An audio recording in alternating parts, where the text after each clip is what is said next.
কৃষ্ণক ভক্তি কৰিলে শক্তি কেনেকৈ পায়? শ্ৰীমদ ভাগৱত আৰু ভক্তিমূলক শাস্ত্ৰসমূহৰ মতে কৃষ্ণক ভক্তি কৰিলে যি শক্তি পোৱা যায় সেয়া সাধাৰণ শাৰীৰিক বা ঐশ্বৰিক শক্তি নহয়, বৰঞ্চ ই এক আধ্যাত্মিক শক্তি, স্পিৰিচুৱেল ষ্ট্ৰেংথ। এই শক্তিয়ে মানুহক জীৱনৰ বিভিন্ন পৰিস্থিতিত স্থিৰ হৈ থাকিবলৈ সহায় কৰে।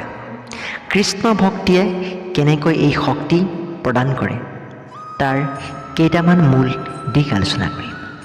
মানসিক স্থিৰতা আৰু ভয়মুক্তি।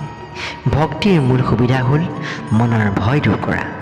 যেতিয়া এজন ভক্তই বিশ্বাস কৰে যে পৰমেশ্বৰ কৃষ্ণ সদায় তেওঁৰ লগত আছে আৰু তেওঁক ৰক্ষা কৰিব, তেতিয়া তেওঁৰ মনৰ পৰা অহংকাৰ আৰু চিন্তা আঁতৰি যায়।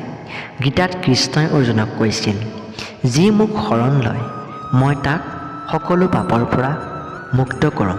এই বিশ্বাসে মানুহক দুশ্চিন্তা, উৎকণ্ঠা আৰু ভয়ৰ পৰা মুক্তি দিয়ে, যাৰ ফলত মনত এক অটুট শক্তিৰ সঞ্চাৰ হয়।